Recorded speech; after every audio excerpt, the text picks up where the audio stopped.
निशा कुमारी और आप देख रहे हैं स्टार न्यूज बक्सर।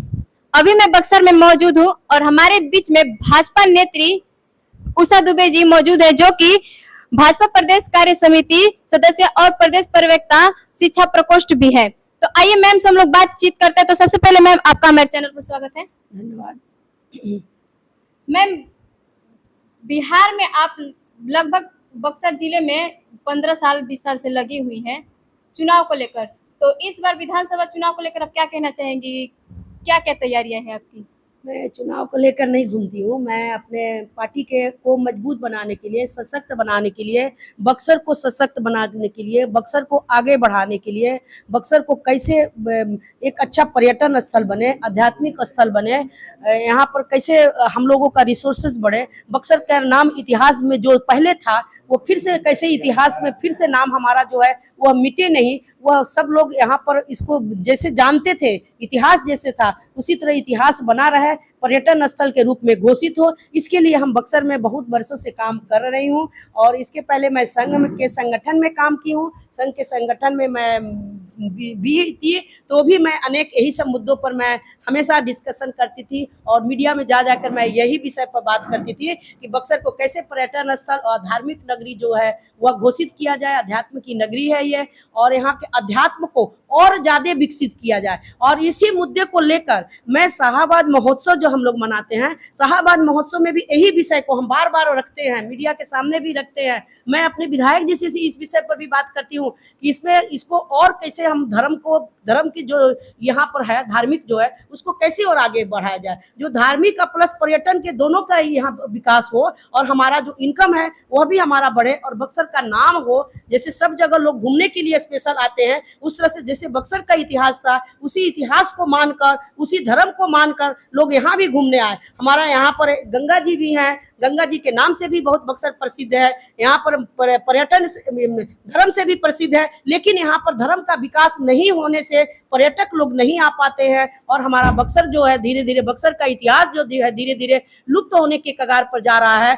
इसके लिए मैं कितने वर्षों से लड़ाई लड़ रही हूँ और आगे भी मैं लड़ती रही हूँ और लड़ती रहूंगी। और बक्सर में मैं मांग भी करती रही हूँ। बक्सर के गांव-गांव में जाओ तो बक्सर में बहुत ही विकास कम दिखता है। मैं इस विकास के लिए भी अनेक मांगे मैं रख चुकी हूँ। आप अभी ने बताया कि मैं गांव-गांव में जा रही हूँ, तो गांव-गांव में आप घूम-घूम कर समस्याएं क्या देख रही है? लोगों के बीच में क्या समस्याएं मिल रही है आपको? मैं बहुत सारी समस्याएं होती है।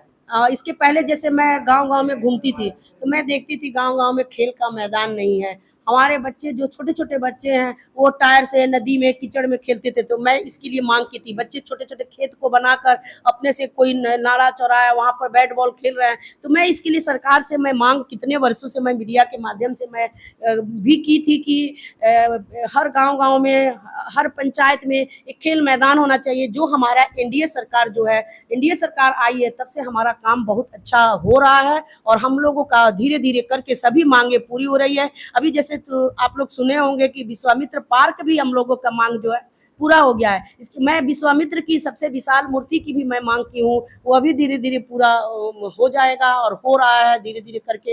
हमारी सरकार जो है, हम लोग सभी मिलकर, जितने भी यहाँ सनातनी लोग हैं, जितने भी अन्य लोग हैं, वो लोग भी मांग करते हैं। हम लोग सभी मिलकर, अब तो हमारी आवाज़ और बुलंद हो गई। पहले मैं अकेले यहाँ पर मांग करती थी, चिल्लाती थी, मीडिया में बोलती थी। अब बहुत सारे लोग आ गए हैं जो इस विषय को रख रहे हैं, सरकार तक ये विषय जा रही है। हमारे माननीय प्रधानमंत्री जी तक ये सब विषय अब जाने लगा।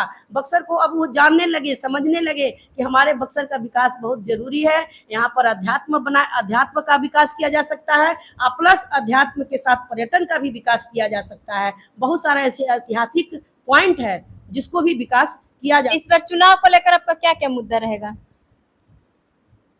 चुनाव में मुद्दा तो मैं बताते रहती हूँ, वही सब मुद्दा रहेगा। जो मुद्दा है कि जो पलायन, हमारी जो सरकार है, सरकार का मुद्दा है, वह मेरा ही मुद्दा रहेगा। मैं भाजपा की नेत्री हूँ, भाजपा का जो मुद्दा है वही मेरा मुद्दा है। कि मुद्दा सबसे पहले है कि यहाँ पर बक्सर की जो यहाँ की विधायक नहीं कर रहे हैं, वो हमारा सबसे प्रथम मुद्दा रहेगा, जिसको मैं बार बार उठाती हूँ कि ट्रैफिक की समस्या है वो समाधान नहीं कर पाते हैं, कहीं भी ट्रक घुस जाता है वो समाधान नहीं कर पाते हैं, लोगों के गांव-गांव में जाकर जो काम नहीं हो पाता है वो समस्या सुनना है, उनको जनता दरबार लगाना चाहिए। चाहिए, जनता दरबार नहीं लगाते हैं ये, और उनकी समस्याओं का समाधान करना चाहिए वो नहीं कर पाते हैं। वो सब काम मैं सबसे पहले मैं यहाँ की जनता की जो शुभचिंतक बनकर काम करना है। जनता आपको विधायक नहीं चुना है, आपको शुभचिंतक चुना है, अपना भाई चुना है, तो उस तरह से आप भाई बनकर उनका काम कीजिए। आप एक विधायक नहीं है, आप एक राजा नहीं है जो राजा की तरह आप गद्दी पर कहीं एक बैठे रहेंगे और जनता त्रस्त रहेगी, जनता अपनी समस्याओं से जूझती रहेगी।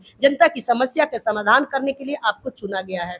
एक तरफ से मैम आप बक्सर की बेटी हैं और बक्सर की जमीनी स्तर से जुड़ी हुई हैं, तो इसको लेकर आप हमारे बक्सर की जनता को क्या कहना चाहती हैं?